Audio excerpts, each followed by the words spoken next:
নারী এশিয়ান কাপে কঠিন রূপে বাংলাদেশ, প্রতিপক্ষ উত্তর কোরিয়া, চীন ও উজবেকিস্তান। কঠিন এক টুর্নামেন্ট অপেক্ষা করছে র্যাঙ্কিংয়ে এগিয়ে থাকা দলগুলোর বিপক্ষে। কতটুকু স্বস্তি মিলবে? প্রথমবার এশিয়ান কাপে খেলার সুযোগ পাওয়া বাংলাদেশ এই টুর্নামেন্টে ভালো করতে পারলে সুযোগ রয়েছে ২০২৭ ফিফা বিশ্বকাপ ও ২০২৮ সালের অলিম্পিক গেমসে। আগামী বছরের ১ থেকে ৩০ মার্চ অস্ট্রেলিয়া হবে নারী এশিয়া কাপ। ১২ দলের এই টুর্নামেন্ট ৩টি গ্রুপে ভাগ করা হয়েছে।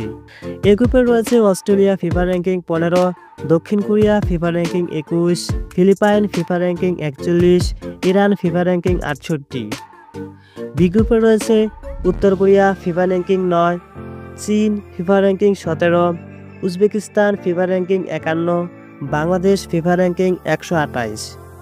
সি গ্রুপে রয়েছে Japan FIFA ranking ৭, Vietnam FIFA ranking ৩৭, Chinese Taipei FIFA ranking ৪২, Bharat FIFA ranking ৬৮। স্বাগতিক হিসাবে সরাসরি খেলবে অস্ট্রেলিয়া। ৩টি শহরে ৫টি বেরোতে হবে নারী এশিয়া কাপ।